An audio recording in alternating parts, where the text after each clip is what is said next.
pero están hoy depositadas en obtener la vacuna contra el COVID-19, el bien más preciado en el mercado internacional hoy en día. Por esto, México, al igual que muchos países, se ha sumado al esfuerzo por encontrar el fármaco más rápido de lo que dicta la experiencia.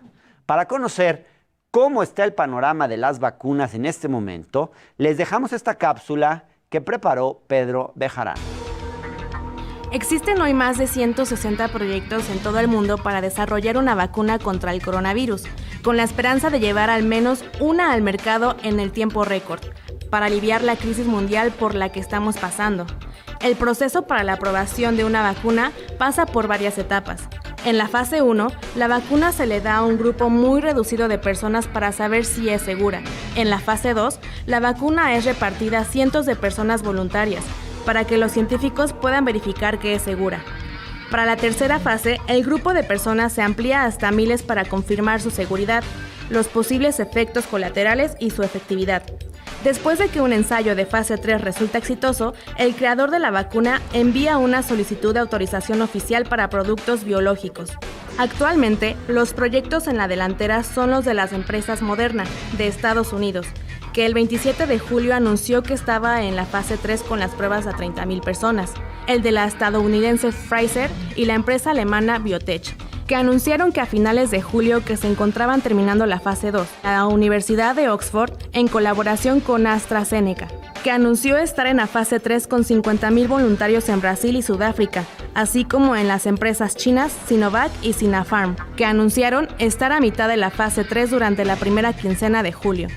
Para evitar que las naciones más desarrolladas acaparen la producción de las vacunas tan pronto éstas sean aprobadas, varios países han realizado esfuerzos para garantizar que todas las naciones, sin excepción, obtengan los fármacos. Tal es el caso de la Coalición para la Innovación de Preparación para Epidemias, la Alianza de Vacunas Gavi y la iniciativa COVAX, impulsada por la Organización Mundial de la Salud, las cuales han entablado contactos con la compañía farmacéutica para que las vacunas sean distribuidas equitativamente y de manera universal. En el caso de México, la Secretaría de Relaciones Exteriores está en negociaciones con el CEPI y Gavi para obtener vacunas y ponerlas al alcance de la población, así como con algunas empresas médicas como Sanofi, para participar en la fase 3 en las pruebas. Para hablarnos de las opciones para obtener la vacuna contra el coronavirus, me voy a enlazar ahora con la subsecretaria de Asuntos Multilaterales y Derechos Humanos de la Secretaría de Relaciones Exteriores, Marta Delgado, a quien le agradezco mucho que haya aceptado esta conversación. ¿Qué tal, subsecretaria? Buenas noches.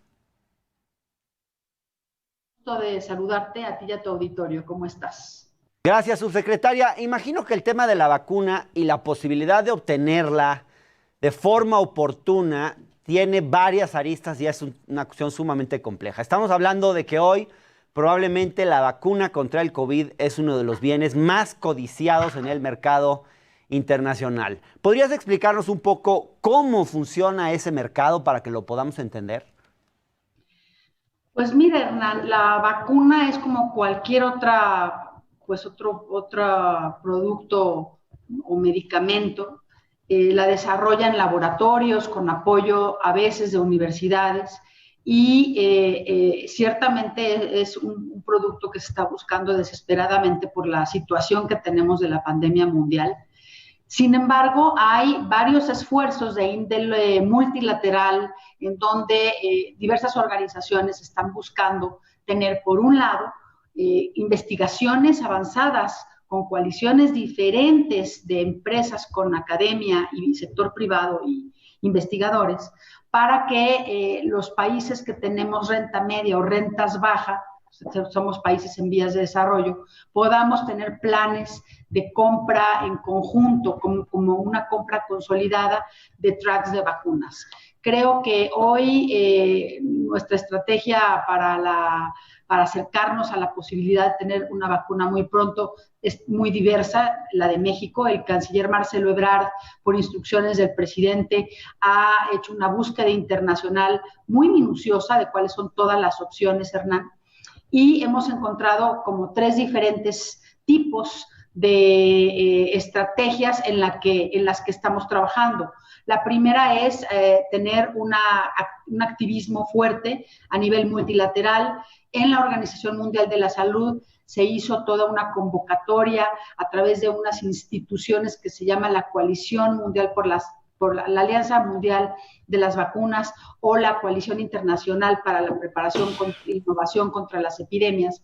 Estas dos organizaciones tienen más o menos entre 9 y 14 diferentes investigaciones de vacunas que están teniendo éxito y están llamando a la comunidad internacional a fondear un poco sus fases clínicas de estudios para poder acceder, pero lo que quieren y comparten el espíritu de México es que tengamos un acceso universal en el mundo y asequible a precios justos y que nadie se quede atrás en el acceso a la vacuna. Es un desafío difícil para todo el mundo. Hoy resulta pues este tema muy indispensable, pero pues el hecho de que la producción de las vacunas no se va a poder hacer de una vez y por todas para toda la población del mundo hace que existe esta suerte como de competencia. Y la segunda y tercera son poder usar nuestra diplomacia económica, nuestra buena relación que tenemos con muchos países que están impulsando la producción de vacunas, como son China, Estados Unidos, Francia. Y por otro lado también acercarnos, Hernán, a las farmacéuticas para saber cómo les está yendo, si pueden desarrollar sus estudios clínicos en México y también si quisieran ampliar la capacidad de manufactura a otros continentes y ofrecer también a nuestro país como una posibilidad. Claro, subsecretaria, entonces para recapitular, el gobierno mexicano se estaría moviendo en 3 vías. Una es la multilateral, otra es la bilateral, acuerdos con países como Estados Unidos o China, y el otro es el acuerdo directo con industrias farmacéuticas en específico, ¿es correcto? Correcto, esas 3 opciones son las que estamos explorando ahora y el sector salud irá dando todas las directrices de cuáles son las vacunas que se aceptarán en México. La COFEPRIS tendrá que revisar pues todo el registro sanitario que supongo previamente obtendrán en sus propios países o continentes y así ir avanzando. Esta, Hernán, será la vacuna que se haya desarrollado con más velocidad en la historia. Entonces, tenemos que también estar garantizando la seguridad y la eficacia del proceso de vacunación. Subsecretaria, ¿qué avances hay en este momento? Entiendo que hasta ahora hay alrededor de 150 proyectos en desarrollo de vacunas contra el COVID, o quizás más, pero hay unos cuantos apenas que están en la fase 3, que es la fase pues, que más se acerca a ya tener una vacuna. ¿Qué están haciendo los distintos países del mundo para tener acceso a la vacuna una vez que exista? ¿Y en qué se diferenciaría México de lo que hacen otros países? Por ejemplo, incluso otros países de renta media. Mira, ahorita en fase 1 hay 19 vacunas. 19. En fase 2 hay 12 vacunas.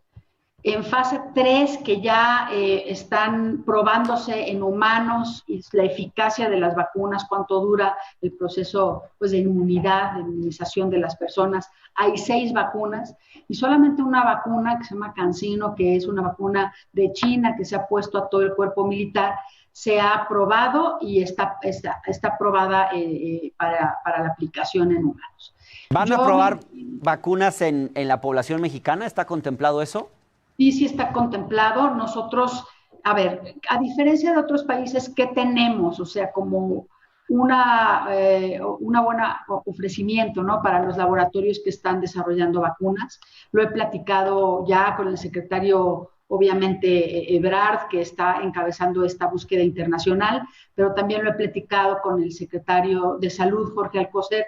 México tiene la condición de que, uno, tiene ahorita pues la pandemia en el país. Hay otros países en donde ya están saliendo de ellas, por ejemplo en Europa, y para poder probar y hacer los estudios clínicos necesitan una masa crítica de personas que tengan todavía alta carga viral, y México tiene esa condición para poder hacer las fases 3, por ejemplo. México tiene una capacidad de médicos que saben hacer pruebas clínicas, muy alta, y también tenemos una infraestructura probada con tradición para poder desarrollar pruebas clínicas para vacunas de muchísimos años. Por eso hay muchos laboratorios que ya tienen una tradición de trabajo en México y que han visto a nuestro país como una opción para ello. Por ejemplo, se ha ya anunciado por parte del canciller Ebrard y el sector salud la fase 3 que estará empezando con Sanofi, pero hay varios otros laboratorios con los que también se está platicando. Claro, subsecretaria, déjame preguntarte por otro tema. Yo sé que tú jugaste un papel importante en hacer una serie de acuerdos con distintos países para que México tuviera acceso a insumos médicos y también para que tuviera acceso a ventiladores.